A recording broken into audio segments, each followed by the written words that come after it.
niggas gon' dumb out. I'm riding with my gun out just in case I got a bug out. I'm running with the hate, cause I ain't bring the love out. I'm cold in the streets, even when it's hot out. My mind fully loaded, so you know I took the slug out. Oh, yeah. I hear it. Yeah, man. Live at the barbershop. We back. Y'all already know what it is, Yo, B. check. We here, man. We got a special guest online tonight. Know what I'm saying? Go by the name of Peter Guns. Yo, Peter, what up? Yes. What up, man? What's good with you? I'm chilling, man. It's been 12 years, B. Been a minute, man. Shit, it's been too long. How about that? Yeah, B. The last time I spoke to you on the phone, I had a flip phone. Word, the flip phone was out back then, B. Crazy. Yo, let's get I right need me into a burner right now. I need me a flip phone. Let's do it. Man, let's jump right into at these times you got a lot going on. You know what I'm saying? Uh-huh. So how important is family to you? Oh man, family is the most important thing to me. You know what I mean? Like that's basically the main thing in my life. Of course, close friends, but I consider close friends family. So that's the most important thing to me. Everything I do is for my family, and the only opinions that matter to me is my family. So yeah, family is everything to me. Okay. Well, let's jump into the Lord Tariq and Peter Guns Deja Vu Uptown Baby joint. You know what I'm saying? Let's talk about the video shoot of that day. That shit was pretty crazy. Yeah, the shoot was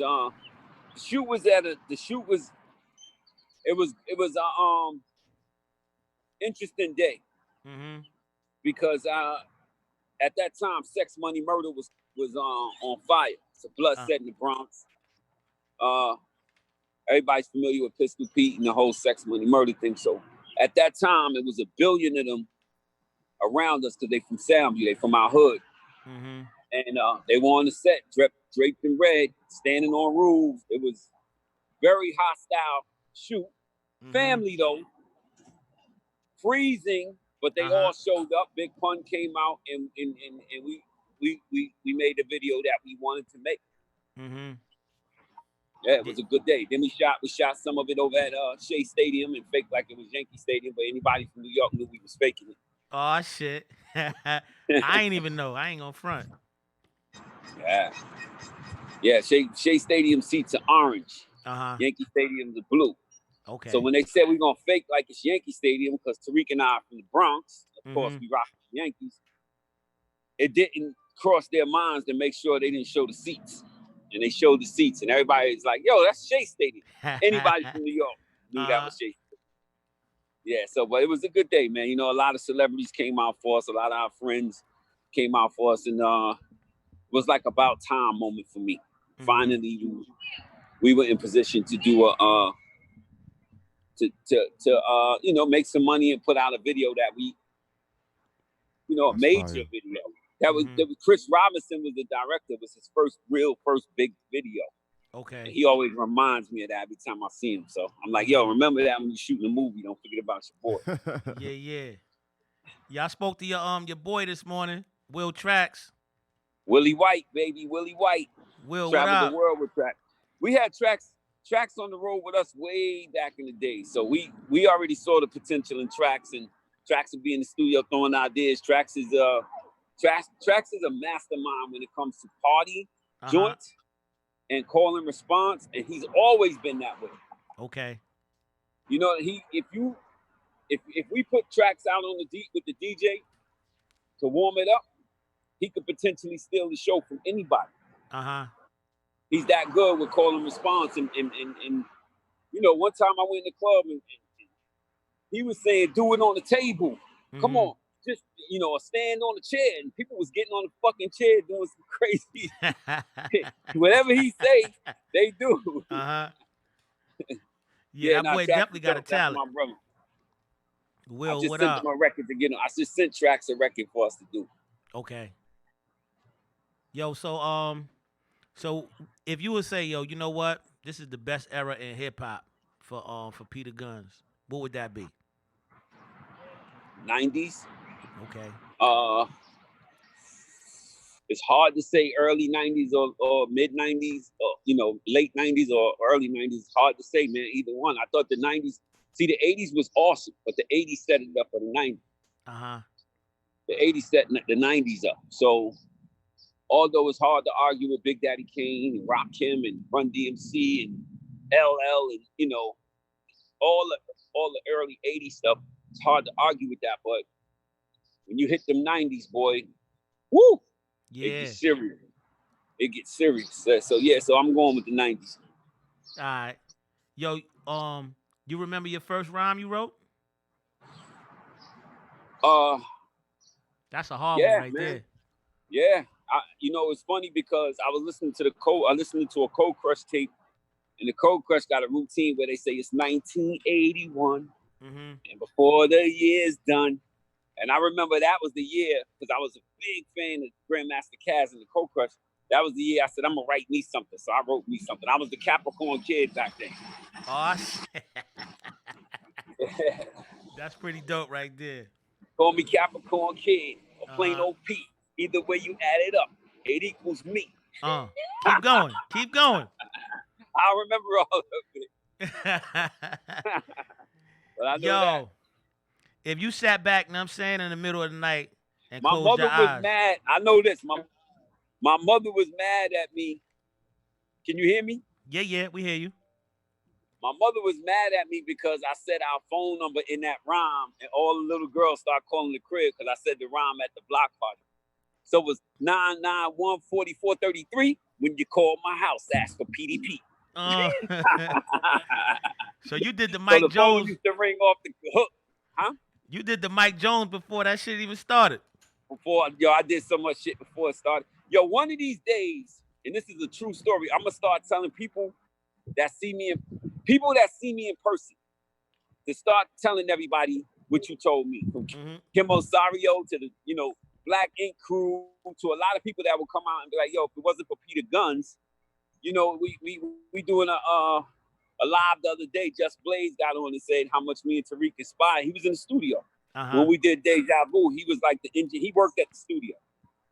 Okay. And he said, yo, because of y'all, I started getting serious with it because y'all gave me the shot.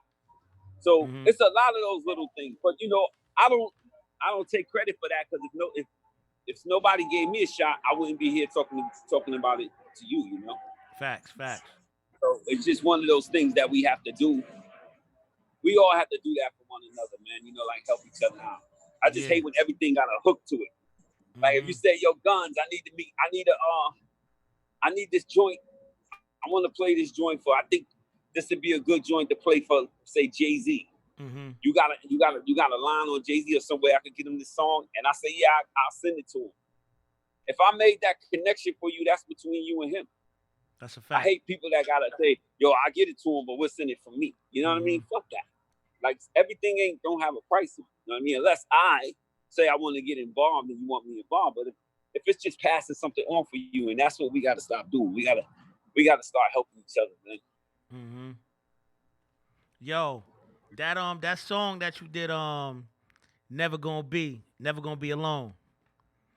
I gotta give you some kudos on that, like some cool props, son. That shit is fire.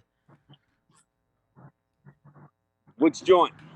The Never Gonna Be Alone, when you was talking about your seed before the seed came. Oh yeah, man. A lot of people see that song was a real song for me, man. I appreciate that. That song was a real song for me because I wanted her to have that song when she get over to play it back for Corey, my daughter, to have that song that I wrote it really for her. But at the time, I was so in the mud from the way I was looking on Love and Hip Hop. Nobody would give that song even a shot. Everybody's if you go and look on YouTube, all the comments are saying how whack it is and how whack I am, and I could just laugh at it because I know they're only doing that. They're only judging me from what they seen on the show, so they won't even give the song a shot. And that was, to be honest with you, that was making me gun shy to put out music. And normally I'm not like that. I'll keep dumping out music. I don't give a fuck what you say. I know I can rap. I know I'm dope. But for some reason, I got tired of putting out music and people just automatically saying it's whack without really listening to it because they hated the way I looked on fucking Love and Hip Hop. So they wouldn't even it wouldn't even get a shot. But normally I like that kind of rebellion against me. You know what I mean? I had it all my life. But for some reason I got gun shy when it I was getting gunshot. But thank Yo, you, brother. Thank yeah, I gotta give you thank some you. cool I props on appreciate that you. one. That shit was official. Yo, if you sit back and be like, yo, you know what? This is what hip hop gave me. What would you say? Everything, man. Life. Mm-hmm. I would have probably tried to hustle. I was running guns at one time, but I wanted to really keep my foot in the music game. So hip hop kept me from diving into other stuff that would have, landed me in jail or in the grave. Okay. So I would say hip hop saved my life because I was always knew and felt like, yo, you know what? I know I got talent. I can make it if I just stick to this shit, And it was just something about writing rhymes and just trying to do something. That shit kept me out of so much trouble, man. I'd rather have been in the crib writing rhymes and going to the studio or my man's crib working with him on some music than to be downstairs selling crack with my peers who was driving cars and had gold and had everything and was doing their thing. Yeah. That's what, if my love for music wasn't what it was and hip hop wasn't what it was, that's what I would have did. So I owe hip hop my life. That's how I look at it. It definitely, some people juggle both, but not me. I wanted to stay out of jail, stay out the way, stay out the grave, and make music. So hip hop, stirred me away from that. That would be I would have to owe my life to hip hop actually. Yo, you think we can ever get back to a normal life after this thing that we just went through? For 30 years, man, we used to rhyme about the shit back in the day, saying that one day some pandemic shit, you always felt like it was something that was going to knock shit off off. I think we could get back to normal, but I think it's going to take a long time, man. Because I'm going to tell you, even if they open up the country and say, look, we got a vaccine, we got something, who's in the rush to go back? Like, for instance, I'm in Texas right now, Dallas, right? They're about to open this shit up next week. I wouldn't care. I'm not going to the clubs. I'm not going to the restaurants. I'm not doing none of that. You know what I mean? Because I'm not comfortable yet. So, point is, it's gonna be a long time before I'm fully comfortable going anywhere with a crowd of people. Yeah. I don't want no smoke with that shit, man. That shit it took my aunt out, got a couple of my friends sick, and for some reason, people don't believe it's a real thing. Rest in peace. Yeah, appreciate that, man. So a lot of people don't believe it's a real thing. So I think they're gonna learn the hard way down here. But it's gonna be a minute before. It's gonna be a while before it's normal again, man. Yeah, it's weird because a lot of people are calling me, you know what I'm saying, for haircuts and all that, and some people really think that it's a joke, and I'm like, yo, I think if you went through it personally, and somebody passed away that was close to you, you would kind of take it a little more serious. And what happened with me was at first they were saying, no black people was getting it, and one of my friends was like, Guns, for real, show me. And I'm not gonna lie to you, I was like, yo, man, always starts like that. AIDS and all that shit start out like that, and then it end up fucking ravishing our community. So I'm not buying that. I'm not buying that. Not to mention, all of us ain't 100% black, including me. I know I got some white shit, and you know what I mean. I'm light, so I can't. So, but the bottom line is, now look. So now I got a friend who's extremely healthy, 6'4". I want to say 260 pounds, brolic, don't drink, don't smoke. And I watched that shit put him on his back and almost take him out of here. Okay. You know what I mean? So it's a real thing. So the thing is, but these people down here, for instance, the barbershop out here, dude is cutting shit. He makes you park in a lot and do all of this stuff and then go around the back and then come in the shop. He's still cutting people hair. They don't believe it. You know what I mean? It's a red state. Trump is saying we need to get back to work. So he's promoting that shit and they believe it. So they are going to learn the hard way, like New York, man. Yeah.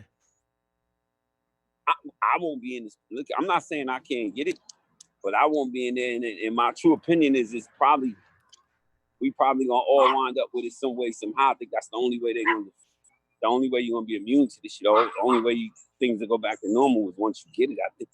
I don't see how we can get around that. Mm-hmm. That's a fact. Well, to bring it up Sweden, to I think Sweden got it like that. Like they want the whole country to get that shit. So, yo, and it's man-made. You can't tell me nothing different. Oh, that's an all the way fact. Yeah, you can't tell me nothing different. All these people talking about it, the Chinese people been eating bats and shit forever. Fuck out of here. Word. Roaches, rats, they do that. Snakes. That's what they do. That's breakfast. And that's been forever. So all of a sudden you get some uncontrollable virus. Come on, man. Somebody fucked up and either they messed up and slipped it out the lab, or they say, okay, it's time to trim down the population. Let's get rid of the weak and the poor. Facts. So I don't know. I'm not a conspiracy dude, but this is the one thing that I think this shit is done on purpose. But you gotta read what's in front of you. Know what I'm saying? Right. Facts. To bring it up to a different note though. Talk about this hip hop shit, man. You know what I'm saying? I'm about to use your brain cells a little bit, B. I don't know if you ready, Let's B. go. Yo, what's your top 5 MCs of all time, dead or alive? Oh, that's hard, man. Don't do that to me. I don't have a top 5. You got to, B. It fluctuates.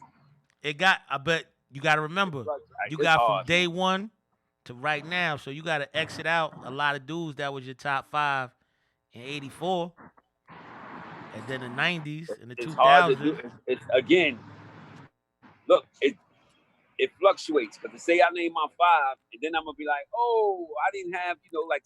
Yeah. So Jay-Z and Nas ain't never left my top 5. So that's 2. And my top 5 is not a personal top 5, because my son would be in my top 5. I also love Lord Tariq. But look, here's the deal. On the note, outside of that, Jay-Z and Nas ain't never left my top 5, but after them it fluctuates, man. I love me some Andre 3000. I love P-Stack. 3. You got a major 4. I love Eminem. Ooh, so that's your point guard? I love M, man. I know people say, yo, Guns, if he wasn't white, you wouldn't say that. That dude is something else, man. I'm sorry. The boy can rap. And I got somebody that's been consistent that nobody's going to agree with me on this, but he's been so consistent. It's a major 5. It's he never like went major. Center. He never went major. He never went mainstream. But Jadakiss, bar-wise, has been so consistent in terms of there's not too many times that I heard Jadakiss and I said, nah, it's always makes his verses make me go, God damn. Every time he spit, every time he do a guest appearance on somebody's joint, or he it's rare that I don't make a face. So, but then that leaves out Biggie, and that leaves out Rakim, and that leaves out Kane, and that leaves out L, who inspired me. But you see what I'm saying? Yeah. I love Redman. I think Busta's crazy. I think Lauryn Hill is underrated because she's a female and a singer. I think she's amazing. You know what I mean? So it leaves out too many people. So I don't have a top 5, but if you had to pick 5 out of some of the people I named, so be it. Nah, that was official right there. I like that. You picked that up real decent, like. Yeah. I'm a fan of so many. Slick Rick was very inspirational to me, storytelling, his style, and everything. But he don't make the top 5 rappers, but his album is in the top 5 albums of inspiration to me. The Great Adventures of Slick Rick was so inspirational to me, But then I kind of, you know what I'm saying, go to the next level and say, I would really put Slick Rick in a pocket of saying, like, what was your top 5 storytellers? Like, he would be like my number 2 guy. You know what I mean? Who you got over him? I'm gonna have to go with Biggie. Cause when Biggie talked about that, one of them 6'4" niggas, yo, that shit fucked my head up. That one line fucked my head up. Wait. I got Nas over that. I got Nas over Slick and Big. Nas is storytelling. Remember, he was the gun. He's the jail. Nas told a backwards story, man. That's Rewind. a fact. That's a fact. So Nas' storytelling is very intricate, and Nas had a story called Undying Love, right? Mm-hmm. And I write mean stories, but this story changed the way I wrote because he started talking about he smelled certain things in the air, and the ceiling fan was spinning, and he heard a lot. He detailed that story to the fucking till you smelt it, till you heard it, till you felt, and he made me go back to the drawing board on storytelling. So I got Nas. Rick opened the door for all of them, but I got Nas. The storytelling is crazy. Scarface is a hell of a storyteller. Oh, too, he's man. a problem. Yeah. So Yo, I don't know. You see, it's hard. hard. Like my favorite rap album is Life After Death, Biggie, but he ain't in my top 5. Rappers. I can't give him that. I mean, he might be. I don't know. Sometimes I hear him and I be like, yeah, he's top 5. Mm-hmm. Yo, if you could be like, you know what, this dude right here influenced the shit out of me, cause sometimes that shit'll change up. But if you just sit back and be like, this nigga was always here, B, who would you say will be there? LL Cool J. Because LL was special for me because he was light-skinned, pretty boy, but yet you didn't want no smoke with that nigga on the microphone or no beef shit. Yet the girls loved him. So I always wanted to be a nigga that could do street records and do shit for the girls. And LL embodied all of that. And for a long time, he stayed with it. He was consistent, and he changed with the times. He went, and then when he started really getting to the acting thing, he might have lost touch just a tad bit. I don't want to say too much, you know what I mean? But yeah, so LL would be the Cold Crush inspired me to rap, and LL was influential to me as far as that. And Big Daddy Kane, as far as performing, I absolutely love Big Daddy Kane, Scoop and Scrapping him back then. That was also a big inspiration. You seen Kane the other day when he did the live joint? Oh yeah, he tagged me, made me. He said you better watch. Yeah. Kane came out and performed at my birthday party on his own dime, man. He flew into New York to perform for me on his own dime, a very small party, and I'll never forget that, man. If you could tell him something Somebody right you now. idolized growing up, making that kind of effort for you, and then saying, yo, your birthday gift is me being there. That's it. If you could tell him something right now, what would you tell him? Big Daddy Kane? Yeah. Thank you. I love you. That's it, man. Thank you for everything, and I love you, man. Nah, that's lit. But I tell him that anyway. I told him that yesterday. That's my favorite rapper right there, B. I'm not mad at you. I can't argue that either. He's, that's again, how can I make a top 5 without Kane? That's what I'm saying. It's weird for me. Like, Prince and Michael Jackson are my favorite artists of all time. James Brown inspired them, so I give him the one spot. But neither one of those people made my favorite album. Stevie Wonder made my favorite album. See what I'm saying? So it's just hard to call. See, mine is Al Green. Wow. Well, James Brown ultimately over everybody to me. You know what I mean? But yeah, my mother and father used to play Al Green when I was a kid. Woo! Came up on that. That's hip hop. Yo, who you got tonight? Teddy Riley or Babyface? Come on, man. You taking questions, man. Who we interviewing? We interviewing me and you. Yo, did you see the first one? Yeah, man. Come on, let's get your take on it, because you an Uptown dude. Like, you got the song Uptown Baby. I was trying to tell Teddy on, just like everybody else, you echoing, but I also told him to lose the dude. I forgot Breon. I told, tell him Breon to sit down. It looked terrible. Yo, I said that before the memes, before the hype. If you could go back and look at the comments, I'm like, yo, lose the echo and lose the background dance right now. But that was dope. But Face, Teddy had a whole production, but that's who Teddy is. People talking shit, but that's who Teddy is, And it wasn't Teddy's technical stuff that had the echo. What people don't understand, because I do lives every day at 1 o'clock on weekdays. I did this shit called Lunch Talk Live before quarantine. Okay. Sometimes with Instagram, you got to go off and go on 2 or 3 times because there'll be an echo on your live when you bring people in. It had nothing to do with nothing except him clicking off live and clicking on live. Click off and click on until it's straight. They didn't understand that. They was acting like the echo was in the room. And I was like, these motherfuckers, because I go live every day, so I knew exactly what it was. I was like, these dudes just don't understand, man. Yeah. They bring the whole NASA in for something that was just turn the shit off, turn it back on until it's clear. But Face was so smooth with it. Yo, he was cool as hell. Hopefully Teddy learned his lesson. Mm-hmm. And all he got is a candle and a motherfucking radio tonight playing songs. Well, it's about to go down in a little bit, so we ain't gonna hold you up all night, but it's who you got, baby. I think Face's catalog is a little bit more extensive than Teddy's, man. But I rock with Teddy, man. That's my guy, so I gotta go with Teddy. But Face's catalog is I thought Jimmy Jam and Terry Lewis or the Neptunes or somebody like that might have been a better. Because again, Face's catalog is it's extensive. Yeah, it's extensive. It's hard, but I'm rocking with Teddy, man. I'm gonna give Teddy the benefit of the doubt. Uptown, I ain't gonna kick him while he's down. I ain't gonna front. I'm gonna have to. Yeah, I ain't even gonna do that, man. Let's go to the next question.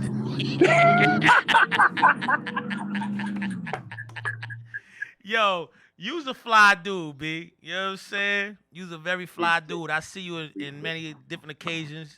You know how to put that swag together. You ever kind of bit off somebody's swag and said, "Oh, I'm gonna take that right there"? Not really, man, because I'm a little weird, a little bit of a weirdo. So it depends on what I see and what I like. Because some people will be like, "Yo, my man, did Peter just put on some jeans that was that tight?" You never know with me. You know what I mean? Like, I'm not into the whole skinny jean shit, but sometimes if I put on a button up and a blazer, I also don't want to wear no baggy ass jeans. That's over with. Mm-hmm. So you just never know with me, man. But I mean, there's times like, pause, but there's times you look at dudes where that nigga, that's kind of fly what he got, like that, how he spent that with the, I got a couple friends I grew up with that's always been their thing. They may not have two nickels to rub together, but they was always fresh. Mm-hmm. And that was a sound view thing. Niggas' phones could be off, their lights could be off, but you couldn't tell by looking at them. Yeah. Crispy. So I had a few people I would look at like that, but I can't say nobody that I really look at inspires me fashion-wise, but I always thought Diddy was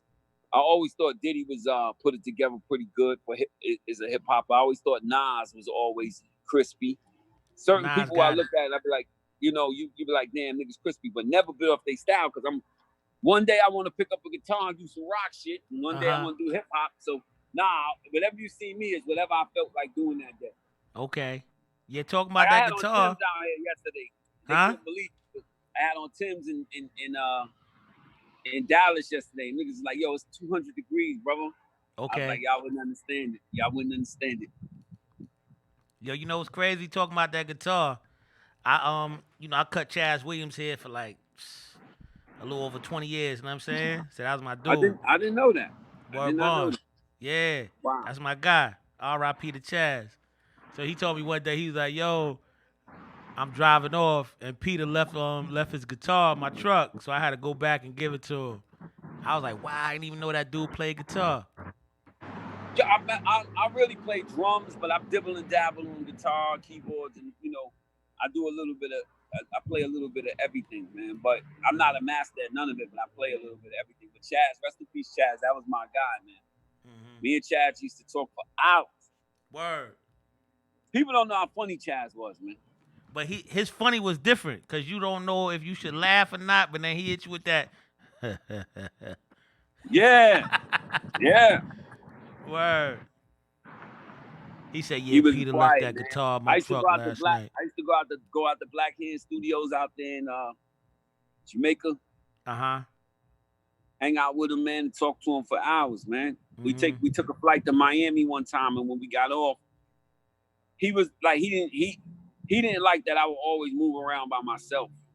He hated that. Mm-hmm. He was like, everybody don't love you, man, like you think they do. So he hated that I moved around by myself. But I hated entourages. I had entourages in the 90s. They cost me a lot of money. Okay. Entourages want you to pay for the food, pay for the shit, pay for this, pay for that. And if you don't learn from that when you're younger, you get older, you're still doing that. Because it's the business at the Yo, end of Guns, the day. can I roll with you? Me and Guns, could you put the bill? And that shit sometimes gets a little bit.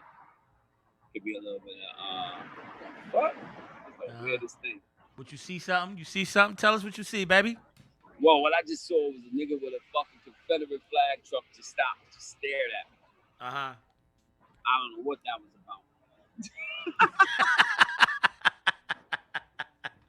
Word. I'm in the great state of Texas, baby. Yo, it's weird. I know you grew up in the projects, you know what I'm saying? We all grew up in the projects. No. Tariq grew up in the projects. Soundview. I grew up in the regular buildings, but they was worse than the projects. So go ahead. Well, let's talk about what we talked about. Skip that question. Okay. I know you said, yo, you know what? When you first met me, you said, yo, you from Mount Vernon? And you said, wow, you know what's crazy? My mom's had sent me to Cali, and then she sent me to Mount Vernon. But at the end of the day, I was better off in the Bronx. Yeah. Let's talk about that. Well, in the early Mount Vernon, when you go into Mount Vernon, it was worse than the Bronx. First off, this is my theory on it. They had a crew called the Young Guns in Mount Vernon. Oh, yeah. Dangerous. They wasn't to be played with. And the outer boroughs out of Mount Vernon had Mount Vernon twisted. Because Mount Vernon, if you go into Mount Vernon, you see mansions and shit. So anybody talking about they was gangster from Mount Vernon, you couldn't really swallow that because you saw mansions. They never saw those projects or saw the other shit. And they learned the hard way. So what happened was when them Young Gunners formed and dudes out of Etowah, they was tearing up the dudes out of Etowah, we couldn't believe it. Like, what y'all mean Mount Vernon niggas did that? And they was like, they not playing around. So they had a crew called the Young Guns in Mount Vernon that was terrorizing the Bronx. Yeah, and there used to be a picnic up there when I was younger every year, man. Heavy, what up? Heavy D, what up? Heavy D threw that shit, and all the chicks came out there. And then, I don't know if you know the story, there was a drug dealer there, Pretty Boy, ran through a bunch of them, and he died of like AIDS. So everybody was scared to mess with the girls up there because his dude went and contaminated everything. Yo, that shit made major news. You remember that? Word boy. That shit had me feeling a little weird because I, you know what I'm saying, dibbled and dabbled a little bit. I was like, wow, I got myself tested, B. Yeah. I was ahead of the curveball. Because Mount Vernon had the baddest joints in the city. It wasn't even a contest. But this dude went and slept with mad girls in Mount Vernon and gave them, it was in the papers, I think, right? Yeah. Gave everybody HIV, and we was like, oh, shit. Shout out to that dumb nigga. Well, let's talk about some of that, B. You know what's weird is that you get dudes out here, you know what I'm saying? They won't strap up, but they out here walking around with a mask on. I was guilty. I put myself on the line plenty times, but not no more. Creep squad. Yeah. Well, let's talk about that. Love of hip hop. How'd you get in tune with that? They was trying to get me for a minute, man, but I didn't want to do the show because my son had just signed Young Money and shit. He was rapping, and I didn't want to mess up his look acting up on TV because I knew that this could potentially go left and be a reflection on him. So they kept hitting me up, but when Corey got stagnated, caught the gun charge, and things slowed up, I had to do something to put food on the table. So I ended up doing it, but they was reaching out for me for a long time because they knew my history with Rich. Me and Rich was friends, and of course Rich told him, this nigga's an animal. He got 2 girlfriends, and they wanted to run with that. Yo, you doing it, baby? Yeah, listen, I'm not proud of some of the stuff that I did on there, but look, man, at the end of the day, I know it wasn't malice. It was for everybody to eat. I wanted to see Amina get her music out there. I wanted to try to provide for my kids. I wanted to see Tara shine, her acting. I didn't go into that with malice. Like, let me get on here and make my kids' mothers look ridiculous. It was not the intent. It wasn't done with malice. And, That's why I'm comfortable sleeping at night. Okay. Whereas most people think, oh, he took them on TV just to embarrass them. That was not the intent. But that's when people that edit and people that's running the show, that's what they want to show. That's what makes TV for them. So they just show the worst of the worst. But that was not the intent at all. Okay. Now you did a good job, B. You was really entertaining. Yeah. Love to watch it. You know what I'm saying? I caught a lot of hell at the end of the night after those episodes. Woo! But you made TV history. Yeah, definitely made TV history. Definitely, look, like I said, it's not everything is not to be proud. I'm not proud of everything, but at the end of the day, I don't know, man. It's a silver lining, meaning in terms of it reintroduced me to the world. Maybe not in the best light, but it made me live another day to provide for my family. So let's see what happens. But when me and you get together one day, you know what I'm saying, and we have a little drink, and the cameras ain't on, we get to talk about some of the, you know what I mean? Yeah, everybody. Listen, man, that's all men. I'm just on TV. You were smarter than me. You kept it off TV. Yeah. Yo, I ain't gonna front. You did it well from the beginning, B. Appreciate you, brother. I really appreciate that, man. Yo, let's talk about the first time you heard your son spit. Cause that boy is an animal. When I first walked into that studio, yo, I ain't gonna front. I'm gonna tell a quick story, Peter, while you walking. Go ahead. Yo, my man King had hooked me up, you know what I'm saying, with the interview with Corey. So I fuck around, I'm coming from Long Island, and I drive the fucking towards 42nd Street. So y'all had the joint in Astoria, which is a totally different direction. So the nigga called me. He was like, "Yo, where the fuck you at, son?" And you hear you in the back like, "Yo, my dude, where this nigga at, B? This nigga said he gonna be here at this time, and he ain't fucking here." I said, "Yo." I said, yo, tell Pop Dukes, my bad, son. I went in a totally different direction. You was like, just get here, nigga. Just get here. So I scoot over, you know what I'm saying? And I drive over. And then you played that joint right when I walked in. Niggas don't want beef. Niggas just want to, Right. I said, yo, I got to shoot a video to this, B. You said, we'll do it tomorrow, man. Is that hip-hop or is that hip-hop? That's hip-hop, baby. That's hip-hop. Word. That shit was dope, too. Y'all had the whole team militia out there. Yeah. Tariq came out there. This shit was Appreciate that, man. Yeah, that's love. That's hip-hop history. You can't take that away from us, B. Now I need to see that. Yeah, I'm going to send it to you. I got that love. video. So that make sure you get my number, man, because I'm going to sign off soon, go see this Teddy Riley thing. Yeah. Who you got? Teddy. That's my personal friend. You can't get me to say nothing else. I ain't gonna front. I left Teddy, but you know what I'm saying? I ain't even gonna say that. My heart is with Teddy. My money's on Babyface. And all of that. Yo, I got one more question for you, B, and then we gonna get the fuck up out of here. You know what I'm saying? Go for it. The first time you heard Shaq spit, what was your first reaction, B? The big guy. Believe it or not, I was impressed with Shaquille's rapping because he freestyled everything. He had handed me a stack of records and told me to point at anything and pull each record out. And everything that I was doing is that he was freestyling to it. And it was comedy. It wasn't just that he was rhyming it, and it was funny. And I always tell him, man, anytime you get a chance, do that for somebody, man, on TV or something. He's one of those dudes that can freestyle a long time and make it funny and make it make sense. There's a few people that blew my mind in freestyling, and nobody won't believe it. It's 4 people, and Shaq's on that list, man. Like, people laugh at me, but he a freestyle. But you got Shaq that I've seen freestyle, like I've never seen nobody do before. Snoop. Okay. Snoop would just start rhyming off the top of his head. Los. Ridiculous.